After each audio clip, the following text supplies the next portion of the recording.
বহু জনম তপস্যা করে পরম প্রেমময় শ্রী শ্রী ঠাকুরের দীক্ষা লাভ করার আমরা সুযোগ পেয়েছি। দীক্ষা পেয়ে আমাদের সবচেয়ে বড় লাভ হয়েছে, সেটা হচ্ছে সদাচার শিক্ষা। আগে যারা বাথরুমে যেত তারা তাদের জামা কাপড় পরেই হয়তো যেত, পরে ফিরে আসতো, সেগুলো কাছাকাছি কোনো প্রয়োজনই ছিল না।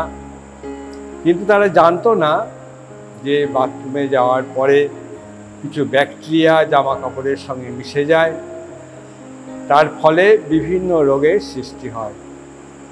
সদাচার সম্বন্ধে প্রথম হচ্ছে বাথরুমে গিয়ে সেই জামা কাপড় যদি গামছা পরে যায় তাহলে গামছাটা কাচা, কোমর অবধি ধোয়া, না হলেও ছেড়ে রেখে দিয়ে চলে আসে।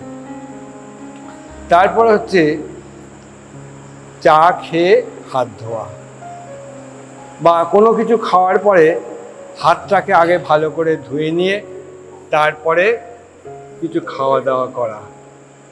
এই অভ্যাসটা ঠাকুরে আমাদের শিখিয়ে দিয়েছেন।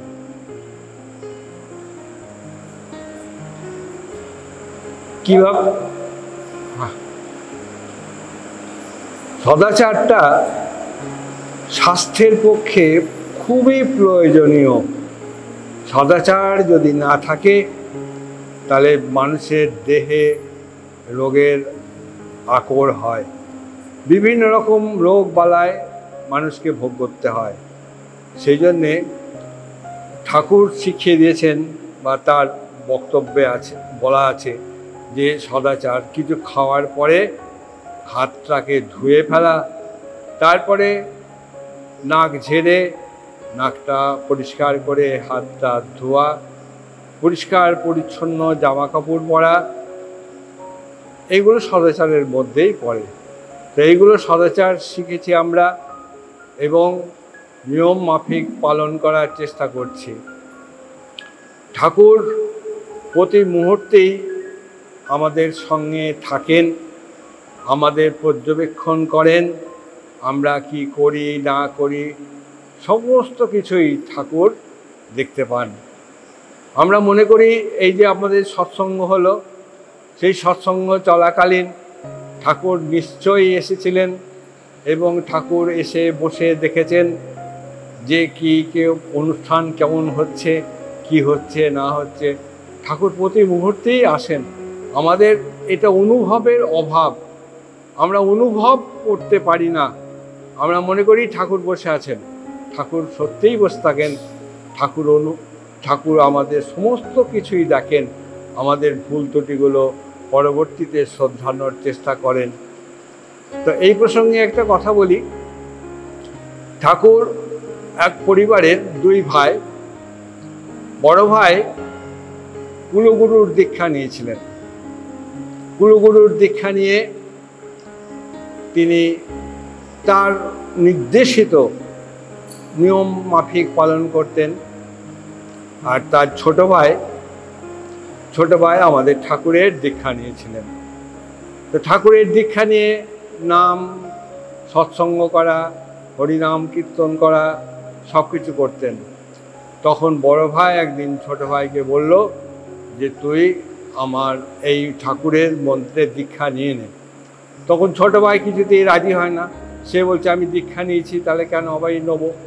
তখন বড় ভাই ওই ছোট ভাইকে একটা আলাদা জায়গায় থাকার ব্যবস্থা করে দিল।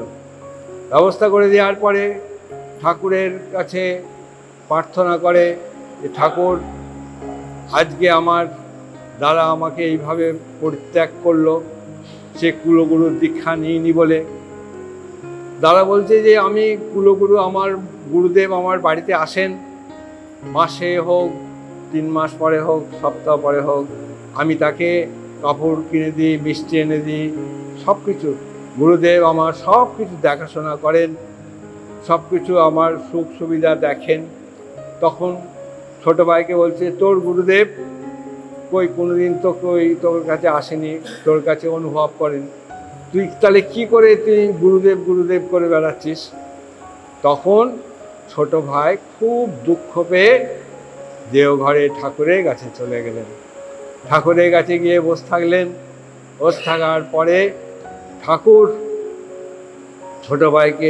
ছোট ভাইকে বললেন যে, কি ব্যাপার, তোর এরকম মন মরা হয়ে অবস্থা কেন, এইভাবে বসে আছিস কেন? তখন ঠাকুরকে তখন ছোট ভাই বলল যে, আমার দাদা আমাকে এইভাবে আলাদা করে দিয়েছে, আমাকে বলে যে আমার গুরুদেব আমার বাড়িতে যায় না, তাকে আমি কিছু দিতে পারি না। তখন ঠাকুর বললেন, কে বলল যে তোর বাড়িতে আমি যাই না? এই তো গত কয়েকদিন হলো তোর বাড়িতে সৎসঙ্গ হয়েছিল, সেই সৎসঙ্গে আমি উপস্থিত ছিলাম।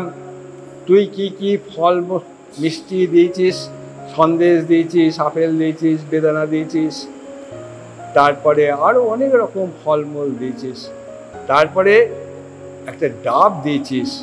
সেই ডাবের মুখটা কাটা ছিল, কিন্তু ডাবটা ফুটো করা ছিল না। তো ঠাকুর বলছে যে, তাহলে আমি সেই ডাবটা আমি কি করে খাই? এবার থেকে যখন ডাব দিবি, ডাবটা ফুটো করে দিয়ে তারপরে চৌকো করে মুখটা লাগিয়ে রেখে দিবি। তো এইবার তখন বলছে যে, ঠাকুর তুমি গিয়েছিলে? হা হা করে কাঁদছে। বলছে, ঠাকুর তুমি গিয়ে উপস্থিত ছিলে, আমি কি করে বোঝাবো মানুষকে? তখন বললো, বোঝানোর দরকার নেই, তোর যা অনুভূতি আছে সেই অনুভূতি দিয়েই তুই নাম ধ্যান করে যা। দাদা যা বলছে বলুক, দাদাকে শ্রদ্ধা করিস, ভালোবাসিস, ভক্তি করিস, প্রণাম করিস। দাদার চিন্তাধারা দাদার মধ্যে থাকবে, তোর চিন্তাধারা তোর মধ্যে থাকবে।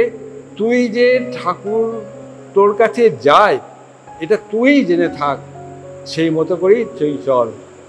জয় গুরু, বন্দে পুরুষোত্তমম।